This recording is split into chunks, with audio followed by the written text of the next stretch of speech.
Hello friends, स्वागत है आप सबका आपके अपने यूट्यूब चैनल पर। बीपीएससी टीआरई 3.0 जीके जीएस के अंतर्गत आज हम लोग ज्योग्राफी सेट 1 देखने वाले हैं। और इससे भी पहले आपको हिस्ट्री पॉलिटी की क्लासेस दी जा चुकी हैं, तो अब तक जिन्होंने उन क्लासेस को नहीं देखा है देख लीजिए, क्योंकि आप सबके लिए बहुत ही इंपॉर्टेंट है। तो आइए बिना देर किए शुरू करते हैं आज की अपनी क्लास और देखते हैं ज्योग्राफी का सेट 1 क्या है। पहला ही प्रश्न हम देख लेते हैं आज का। सारे प्रश्न बहुत डीप लेवल के हैं, जो बीपीएससी का लेवल है उस तरह के प्रश्न हैं। तो देखते हैं पहला प्रश्न। गोदावरी नदी को अक्सर वृद्ध गंगा कहा जाता है। ये सबको पता होगा कि वृद्ध गंगा किसे कहा जाता है, गोदावरी नदी को। लेकिन क्यों कहा जाता है, ये प्रश्न हमारा यह है कि क्यों कहा जाता है गोदावरी नदी को वृद्ध गंगा। यह भारत की सबसे पुरानी नदी है। प्रायद्वीपीय नदियों में इसका आकार और विस्तार क्या है। प्रायद्वीपीय नदियों में इसका आकार और विस्तार बड़ा है।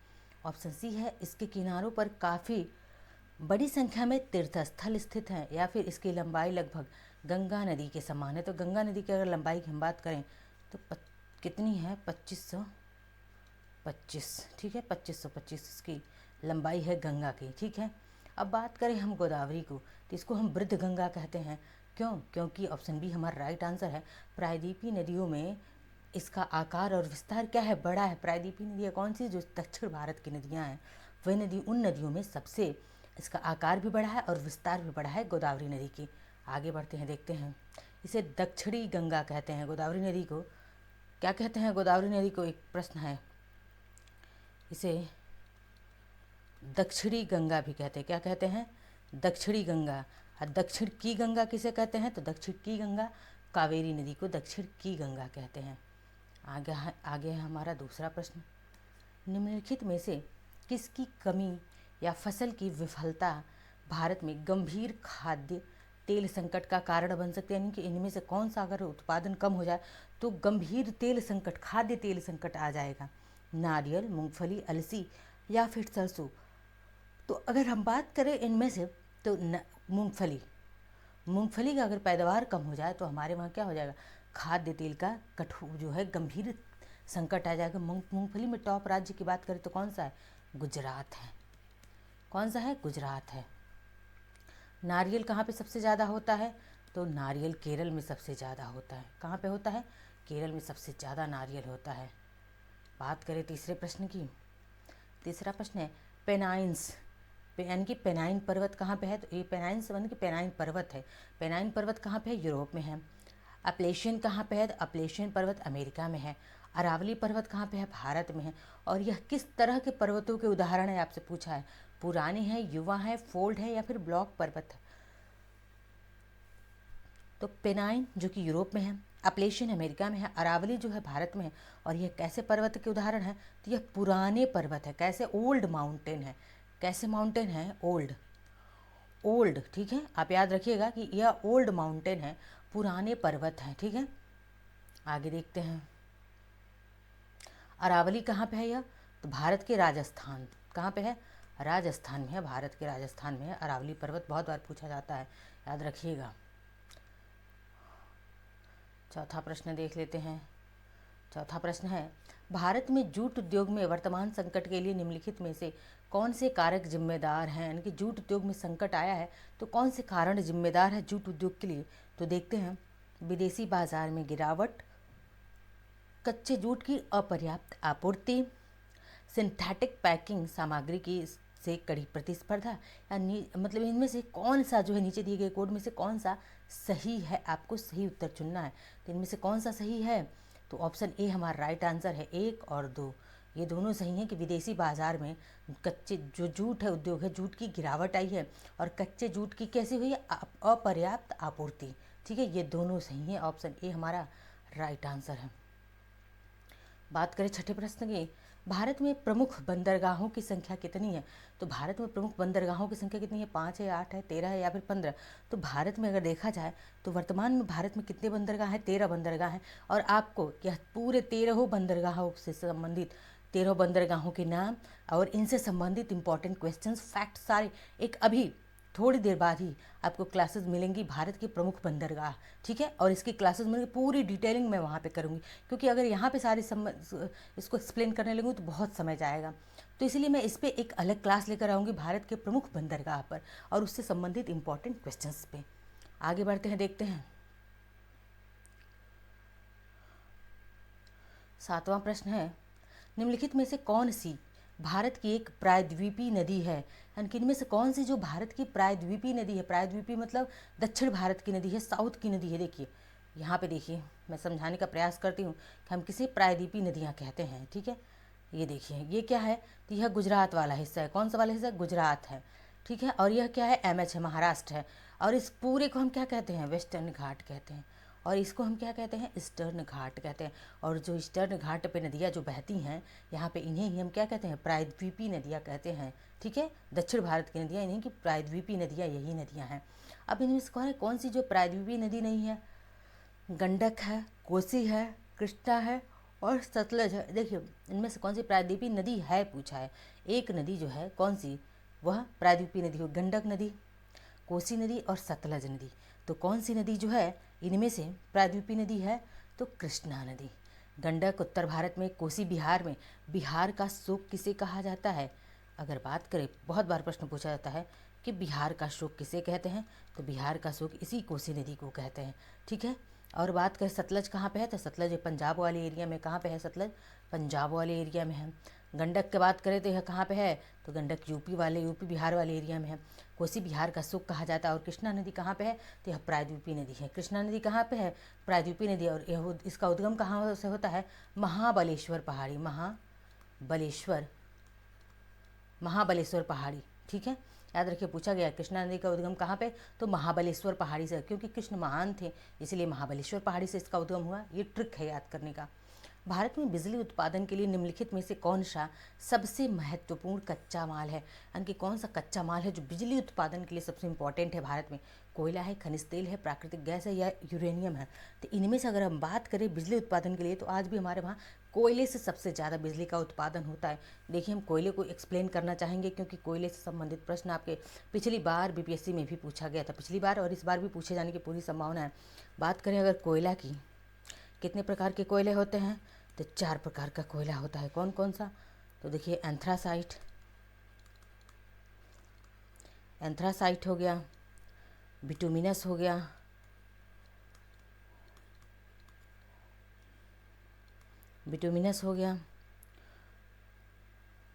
अब बात करें एंथ्रासाइट की, तो सबसे ज़्यादा अगर भारत में उच्च कोटि का कोयला कोई पाया जाता है तो कौन सा? एंथ्रासाइट है। बिटुमिनस भारत में सबसे ज़्यादा पाया जाने वाला कोयला कौन सा है? तो भारत में सबसे ज़्यादा पाया जाने वाला कोयला कौन सा है? बिटुमिनस है। और अब तीसरे की बात करें, लिग्नाइट, यह जो है लिग्नाइट कोयला तीसरे नंबर का। और ये कहाँ पे होता है? अगर बात करें कि लिग्नाइट कोयला अगर कहीं पाया जाता है भारत में सबसे ज़्यादा, तो कहाँ पे? यह तमिलनाडु में। कहाँ पे? तमिलनाडु में पाया जाता है लिग्नाइट कोयला। और सबसे बेकार या सबसे निम्न कोटि का कोयला किसे कहते हैं? पीट कोयला, क्योंकि इसमें कोयले की मात्रा बहुत ही कम होती है, 20% से भी कम होती है कोयले की मात्रा, इसीलिए हम इसे क्या कहते हैं? सबसे बेकार कोयला पीट कोयला कहते हैं। यानी कि सबसे बेस्ट कोयला एंथ्रासाइट कोयला कहाँ पे? तो यह सियाचिन वाले क्षेत्र में पाई जाती है। बिटुमिनस कोयला भारत में सर्वाधिक पाया जाने वाला कोयला कौन सा है? तो बिटुमिनस प्रकार का कोयला है। और लिग्नाइट कोयला कहाँ पे? तमिलनाडु में स्पेशली पाया जाता है। और पीट कोयला सबसे बेकार कोयला होता है, क्योंकि इसमें 22% से भी कम क्या होता है? तो इसमें कार्बन होता है। आगे बढ़ते हैं, हम देखते हैं 9वें प्रश्न को। 9वां प्रश्न क्या है? 9वां प्रश्न है, जब भारत में इलाहाबाद में भारतीय मानक समय के अनुसार दोपहर होगी, यानी कि भारतीय मानक समय के अनुसार भारत में जब दोपहर होगा, यानी कि जब 12 बजेगा, ठीक है, होगी, तो ग्रीनविच लंदन का समय कितना होगा?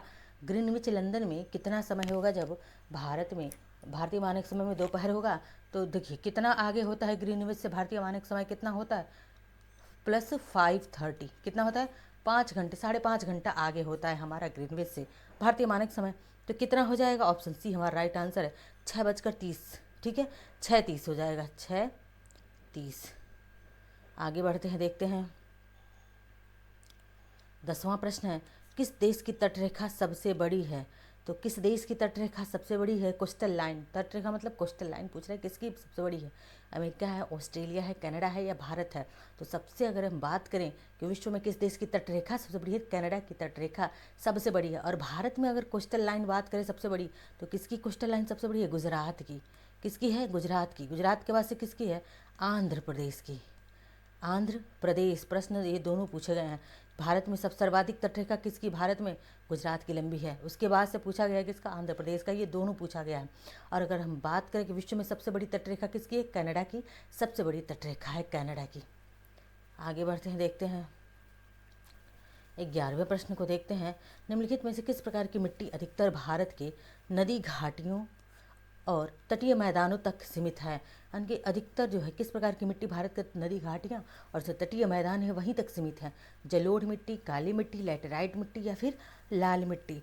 तो किस प्रकार की मिट्टी है? जलोढ़ मिट्टी। नदी घाटी और तटीय मैदानों, तो ऐसी नदी घाटियों में या तटीय मैदानों तक कौन सी? जलोढ़ मिट्टी।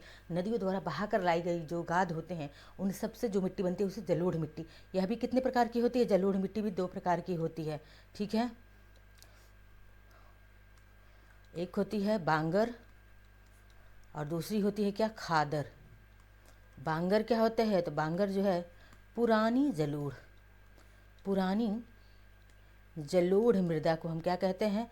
पुरानी जलोढ़ मृदा को हम बांगर कहते हैं। और नई जलोढ़ मृदा जो होती है, नई जलोढ़ मृदा, उसे हम क्या कहते हैं? खादर कहते हैं। ये पूछा गया प्रश्न है बांगर और खादर की। कौन सा पुरानी जलोढ़ है, कौन सी नई जलोढ़ है? तो नई खादर होती है और पुरानी जलोढ़ बांगर होती है। बात करें हम ब्लैक सॉइल की, काली मिट्टी, तो ये सबसे ज़्यादा महाराष्ट्र में पाई जाती है और ये किसके लिए? कपास की खेती के लिए बेहतर होती है। ठीक है, सर्वाधिक जल धारण क्षमता भी काली मिट्टी की होती है। लैटेराइट मिट्टी किसके लिए? बागानी कृषि के लिए लैटेराइट मिट्टी होती है। ठीक है, लैटेराइट मिट्टी किस कृषि के लिए? बागानी कृषि के लिए लैटेराइट मिट्टी चाहिए होती है। आगे बढ़ते हैं, देखते हैं 12वें प्रश्न को देख लेते हैं। लौह अयस्क से समृद्ध भारत के 2 राज्य हैं। लौह अयस्क पूछा है कि आयरन से या लौह अयस्क समृद्ध जो भारत के 2 राज्य कौन से हैं? बिहार है, उड़ीसा है, मध्य प्रदेश उड़ीसा है। बिहार पश्चिम बंगाल है या मध्य प्रदेश पश्चिम बंगाल है? तो लौह अयस्क से समृद्ध 2 राज्य कौन से हैं? एक बिहार है और एक कौन सा है? उड़ीसा है।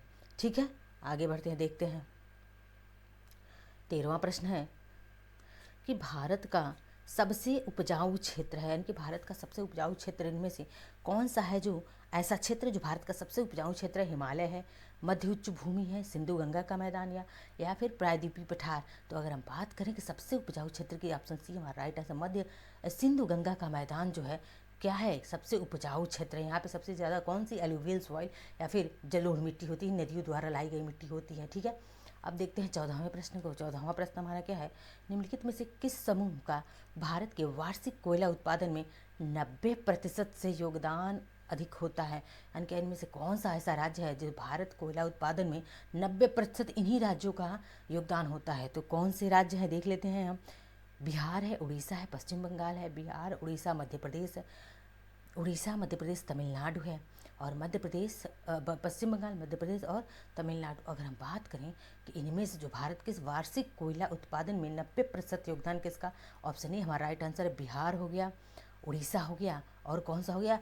पश्चिम बंगाल का योगदान। इन 3 राज्यों का 90%, कितना? 90% योगदान होता है कोयला उत्पादन में। मैंने कोयले को एक्सप्लेन किया है अभी कि कोयला कितने प्रकार का होता है? 4 प्रकार का होता है। कौन सा? एंथ्रासाइट होता है, बिटुमिनस होता है, लिग्नाइट होता है, पीट होता है। ये 4 प्रकार के कोयले होते हैं। मैं शॉर्ट में अब लिखते जा रही हूँ क्योंकि ये क्रम भी देता है। एंथ्रासाइट हो गया, बिटुमिनस हो गया, उसके बाद से लिग्नाइट हो गया और पीट हो गया। क्या है? ABLP, ABLP यानी कि एंथ्रासाइट, बिटुमिनस, लिग्नाइट और पीट कोयला, ये 4 प्रकार के कोयले होते हैं। 15वें प्रश्न की तरफ देखते हैं कि हरित क्रांति के दौरान भारतीय कृषि में महत्वपूर्ण बदलावों में शामिल है। हरित क्रांति जब हुआ था, कब हुआ था? 1967-69 तक चला था यह हरित क्रांति। तो कह रहा है कि इस समय जो सबसे महत्वपूर्ण बदलाव क्या हुआ था हरित क्रांति के समय? गैर खाद्यान्नों ने फसल पैटर्न में कुछ शानदार प्रगति और बदलाव की सूचना दी थी।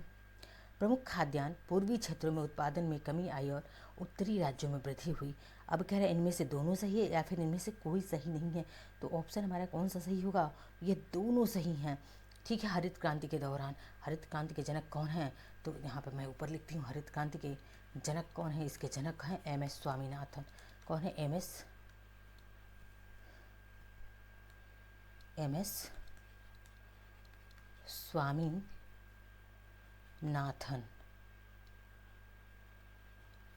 यह जो है MS स्वामीनाथन, यह जो है क्या है, भारत में MS स्वामीनाथन भारत में हरित क्रांति के जनक हैं। अगर विश्व में हरित क्रांति के जनक की बात करें तो विश्व में कौन है, नॉर्मन बोरलॉग। कौन है, नॉर्मन बोरलॉग हैं। यह विश्व में हरित क्रांति के जनक हैं कहे जाते हैं। यह भी प्रश्न बहुत बार पूछा गया है। 16वां प्रश्न है, निम्नलिखित में से किस फसल को वृक्षारोपण फसल माना जाता है।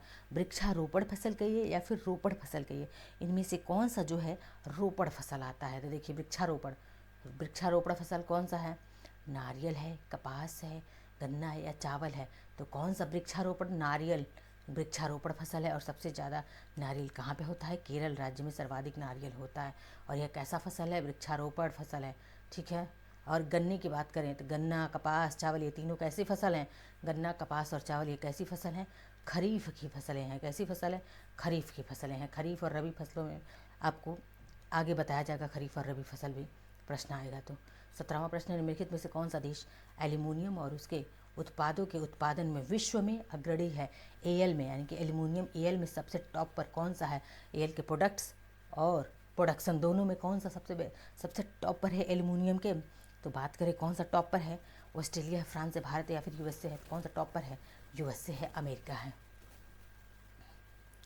आगे देखते हैं 18वां प्रश्न हमारा क्या कहता है। 18वां प्रश्न है, भारतीय उपमहाद्वीप को धारण करने वाला प्राकृतिक क्षेत्र है, यानी कि भारतीय उपमहाद्वीप को धारण करने वाला जो प्राकृतिक क्षेत्र है वह कौन सा है। ए है कि भूमध्य रेखीय जलवायु परिवर्तन क्षेत्र, गर्म रेगिस्तान, मानसून या भूमध्य सागरी। तो भारतीय उपमहाद्वीप को धारण करने वाला प्राकृतिक क्षेत्र कौन सा है, मानसून है। कौन सा है यह, ऑप्शन सी हमारा राइट आंसर है, मानसून। और हमारे वहाँ वर्षा कहाँ किस मानसून से होती है, यहाँ समझ लेते हैं। मानसून हमारे वहाँ भारत में वर्षा कहाँ से होती है, तो साउथ वेस्ट मानसून से होती है। कहाँ से होती है, साउथ वेस्ट। हम समझते हैं साउथ वेस्ट मानसून को। यह क्या हो गया, गुजरात हो गया, यह क्या हो गया, महाराष्ट्र हो गया, यह एक छोटा सा गोवा हो गया, और इसके पास से यहाँ पे क्या हो गया, कर्नाटक हो गया, कर्नाटक। और ये जो हिस्सा बचता है यह केरल का हिस्सा है। क्या है, केरल है। अब इधर क्या हो गया, यह तमिलनाडु हो गया, आंध्र प्रदेश हो गया। ठीक है, तमिलनाडु, आंध्र प्रदेश। अब ये क्या है, वेस्टर्न घाट है, और यह क्या है, ईस्टर्न घाट है। समझ गए, इतना तो क्लियर है आप लोगों को। अब भारत में वर्षा, यह क्या है, अरब सागर। इधर क्या है, अरब सागर है, और इधर क्या है, बॉब लिख रही हूँ, यानी कि बे ऑफ बंगाल है, बंगाल की खाड़ी है, तो इसी में बॉब लिख रही हूँ। अब भारत में वर्षा किस मानसून से होती है, तो यही अरब सागर से मानसून उठता है, और यहाँ पे जाकर के यही जो है पूर्वोत्तर में भी भारत करता है, और यहीं से मानसून लौट करके आके तमिलनाडु में लौटते मानसून से भी वर्षा यहाँ पे होती है, लौटते मानसून से। तो यह साउथ वेस्ट, कहाँ से उठ रहा है, यह साउथ वेस्ट मानसून है, दक्षिण पश्चिम मानसून है। ठीक है, किस मानसून से वर्षा होती है, दक्षिण पश्चिम मानसून से। क्यों, देखिए साउथ वेस्ट कैसे है, देखिए ये क्या है, ईस्ट, वेस्ट, नॉर्थ, साउथ। अब यह क्या हो गया, यह कौन सा एरिया कहा जाएगा, साउथ वेस्ट एरिया। और यहीं से तो बारिश हो रही है ना अरब सागर से, तो यह कौन सा मानसून है, साउथ वेस्ट मानसून है। लौटता मानसून, बारिश कहाँ कौन का, यह क्या है, नॉर्थ ईस्ट हो गया। यानी कि कह रहे हैं लौटते तमिलनाडु में लौटते मानसून से वर्षा किस मानसून से होती है। बहुत बार प्रश्न पूछा गया है कि तमिलनाडु में वर्षा किस मानसून से होती है, ठंड के मौसम में, तो नॉर्थ ईस्ट मानसून। यही नॉर्थ ही देखो, साउथ वेस्ट से मानसून उठता है अरब सागर से, केरल से होते हुए ऊपर जाता है, और ये नॉर्थ ईस्ट में जाता है, यहाँ पे नॉर्थ ईस्ट में, और यहीं से फिर ठंडी के दिनों में जो है क्या करता है, तमिलनाडु में वर्षा करता है। तो पूछे तमिलनाडु में वर्षा किस मानसून से होती है, तो इस नॉर्थ ईस्ट मानसून से होती है। लेकिन भारत में किस मानसून से वर्षा होती है, साउथ वेस्ट मानसून से वर्षा होती है। अब आगे बढ़ते हैं, देखते हैं 19वें प्रश्न को। भारत में कपास की खेती के लिए सबसे आदर्श क्षेत्र है।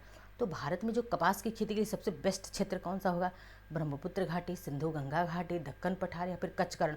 तो कपास की खेती के लिए कौन सी मिट्टी चाहिए, काली मिट्टी। कौन सी मिट्टी, काली मिट्टी।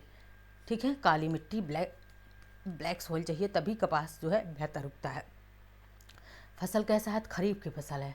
कपास फसल कैसा है, खरीफ की फसल है। कैसी है, खफल। इसके लिए साफ़ मौसम चाहिए, कपास के लिए क्या, साफ़ मौसम, स्वच्छ मौसम चाहिए, मतलब बदली नहीं चाहिए, धूप चाहिए। इसके लिए क्या, धूप चाहिए। सारी चीज़ें पूछी गई हैं कपास से संबंधित।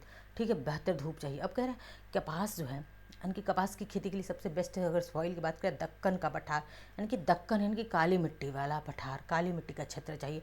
कहाँ पे होता है सबसे बेस्ट? महाराष्ट्र में, थोड़ा बहुत गुजरात में। ठीक है, अब आगे बढ़ते हैं। 20वां प्रश्न है हमारा। 20वां प्रश्न थोड़ा बड़ा है कि भारतीय प्रायद्वीपीय पठार के संबंध में कौन से कथन सत्य है। देखिए, प्रायद्वीपीय पठार के बारे में पूछ रहे हैं, कौन सा कथन सत्य है। दक्षिणी पठारी खंड मुख्य रूप से किसका? ग्रेनाइट और नीच से बना हुआ है। तो क्या दक्षिणी जो पठार है वो ग्रेनाइट नीच से बना हुआ है। दक्कन लावा पठार क्षैतिज रूप से व्यवस्थित लावा सीट्स से युक्त एक ऊंचा टैबलैंड है। मालवा पठार विंध्य स्क्रैप पर हावी है, जो पठार है और कह रहा है पठार के उत्तरी किनारे का निर्माण करता है, और नर्मदा ताप्ती का गर्त विंध्य और सतपुरा श्रेणियों से बना है। तो देखिए, इनमें से बस एक ही गलत है कि जो है दक्षिणी पठार जो किससे, दक्कन का पठार किससे बना हुआ है? ग्रेनाइट नीच से नहीं बना हुआ है। बाकी ये तीनों कथन क्या है? सत्य हैं। ऑप्शन हमारा कौन सा राइट होगा? 20वें की बात करें तो 2, 3 और 4 सही है। ठीक है, अब आगे बढ़ते हैं, देखते हैं अगले प्रश्न को। 21वां प्रश्न है, कृषि में कार्यरत भारत की कुल जनसंख्या का प्रतिशत लगभग है, यानी कि भारत में जो है कितना प्रतिशत जनसंख्या कृषि कार्यों में कार्यरत है? 40%, 50%, 60 या फिर 70%। तो भारत में अगर बात करें, बहुत ही बड़ी जनसंख्या, 70% जनसंख्या किसमें? कृषि कार्यों में लगी हुई है। 22वें की बात करें, निम्नलिखित में से कौन सी महत्वपूर्ण नदी पश्चिमी घाट से नहीं निकलती है? यानी कि कौन सी नदी जो है पश्चिमी घाट से नहीं निकलने वाली नदी कौन सी है? तो महानदी। देखिए, कावेरी, गोदावरी, कृष्णा और महानदी। तो देखिए, समझते हैं कि कौन सी नदी पश्चिमी घाट से नहीं निकलती है। सबसे पहले ये क्या हो गया? वेस्टर्न घाट, और ये क्या हो गया? ईस्टर्न घाट। अब देखिए, तो कावेरी नदी कहाँ से निकलती है? यह जो है छत्तीसगढ़ से निकलती है। गोदावरी और कृष्णा कहाँ से निकलते हैं? दोनों महाराष्ट्र से निकलते हैं। कहाँ से? महाराष्ट्र से निकलते हैं। यह महाबलेश्वर पहाड़ी से। कौन से? गोदावरी त्रयंबकेश्वर पहाड़ी से, और कृष्णा महाबलेश्वर पहाड़ी से निकलती हैं। ठीक है, और बात करें महानदी की, तो यह महानदी कहाँ से? यह उड़ीसा वाले इनकी ईस्टर्न घाट से निकलती है, इसीलिए पश्चिमी घाट से नहीं निकलती है। महानदी कहाँ पे है? उड़ीसा में है, और यह निकलती कहाँ पे है? उड़ीसा से ही निकलती है। तो यह ईस्टर्न घाट से निकल रही है। कौन सी नदी? यह कावेरी। कहाँ पे? तो यह कर्नाटक में बहती है, कावेरी, कर्नाटक में। ठीक है, कावेरी। अब बात करें यह महानदी, आप देख लीजिए, तीनों नदियाँ यह कहाँ से, यानी कि कावेरी, गोदावरी और कृष्णा, ये तीनों नदियाँ कहाँ से निकल रही हैं? तो यह पश्चिमी घाट से, लेकिन एक महानदी जो है यह पूर्वी घाट से निकल रही है। आपके साक्षात आपके सामने मैंने मैप बना कर दिखा दिया। तो ऑप्शन डी हमारा क्या होगा? राइट आंसर होगा, इसको भूलिएगा नहीं। आगे बढ़ते हैं, 23वें प्रश्न को देखते हैं। निम्नलिखित में से कौन सा क्षेत्र भूकंप के प्रति सर्वाधिक संवेदनशील है? यानी कि इनमें से कौन सा ऐसा क्षेत्र है जो भूकंप वहाँ पे सबसे ज़्यादा आता है? भूकंप वहाँ पे मतलब ज़्यादा भूकंप वाला जोन है। गंगा, ब्रह्मपुत्र घाटी, दक्कन का पठार, उत्तरी भारत का मैदान या पश्चिमी घाट? तो अगर सबसे ज़्यादा भूकंप संवेदनशील क्षेत्र की बात करें, ऑप्शन ए राइट है, गंगा ब्रह्मपुत्र घाटी जो है सबसे ज़्यादा यहाँ पे भूकंप आते हैं। आगे देखते हैं 24वें प्रश्न को। 24वां प्रश्न है, राष्ट्रीय वन नीति द्वारा परिकल्पित भारत के कुल राष्ट्रीय भौगोलिक क्षेत्र में वन का अनुपात है, यानी कि जो राष्ट्रीय वन नीति है उसके तहत जो है भारत में कुल कितना वन है? तो 33.3% है, 30.3%, 33.3%, 38.3% या 42%, 42.3%। तो अगर राष्ट्रीय वन नीति के अनुसार देखें तो भारत में कितना वन होना चाहिए, या फिर कितना है? 33.3%, यानी कि 33.3% वन है। और ये पेड क्वेश्चन है, इंपॉर्टेंट क्वेश्चन है, इसको इंपॉर्टेंट कर लीजिए। ठीक है, छोटा दिख रहा है बट बहुत इंपॉर्टेंट क्वेश्चन है। आज का 25वां प्रश्न हमारा अंतिम प्रश्न है। निम्नलिखित में से किस बांध का मुख्य उद्देश्य सिंचाई से अधिक बिजली उत्पादन करना है? इनमें से कौन सा ऐसा बांध है जिसका मेन उद्देश्य क्या है? मुख्य सिंचाई से अधिक बिजली उत्पादित करना। गांधी सागर, हीराकुंड, पेरियार या फिर तुंगभद्रा? तो देखिए, हीराकुंड कहाँ पे है? उड़ीसा में है। हीराकुंड बांध कहाँ पे है? उड़ीसा में है। ठीक है, उड़ीसा में किस नदी पे है? महानदी पे है। महानदी पे। महानदी का उद्गम कहाँ से होता है? तो यह जो है यह ईस्टर्न घाट से होता है। कहाँ से? याद रखिए, ईस्टर्न घाट से इसका उद्गम होता है। ठीक है, अब बात करें ऑप्शन ए की गांधी सागर बांध की, तो यह गांधी सागर बांध जो है, यहाँ इससे संबंधित फैक्ट मैं लिखूँगी, गांधी सागर बांध तो इस बात करें इस गांधी सागर बांध की, तो यह कहाँ पे लोकेटेड है और किस नदी पर है? देखिए यह कहाँ पे है, मध्य प्रदेश में है गांधी सागर बांध। नदी कौन सी है? चंबल नदी है, ठीक है। और ये सबसे ज़्यादा क्या बनाती है चंबल नदी? ये बीहड़ बनाती है। बीहड़ बनाने के लिए फेमस है चंबल नदी, बीहड़ बनाती है। तो गांधी सागर बांध जो कि कहाँ पे है? मध्य प्रदेश में है और यह चंबल नदी पर स्थित है। और यह सिंचाई से ज़्यादा इस पर क्या बिजली उत्पादन होता है? क्या होता है? तो यहाँ पे सिंचाई से ज़्यादा गांधी सागर बांध में बिजली उत्पादन होता है। इन तीनों फैक्ट को याद रखिएगा गांधी सागर बांध से संबंधित, ठीक है। तो यह आज के हमारे 25 प्रश्न थे।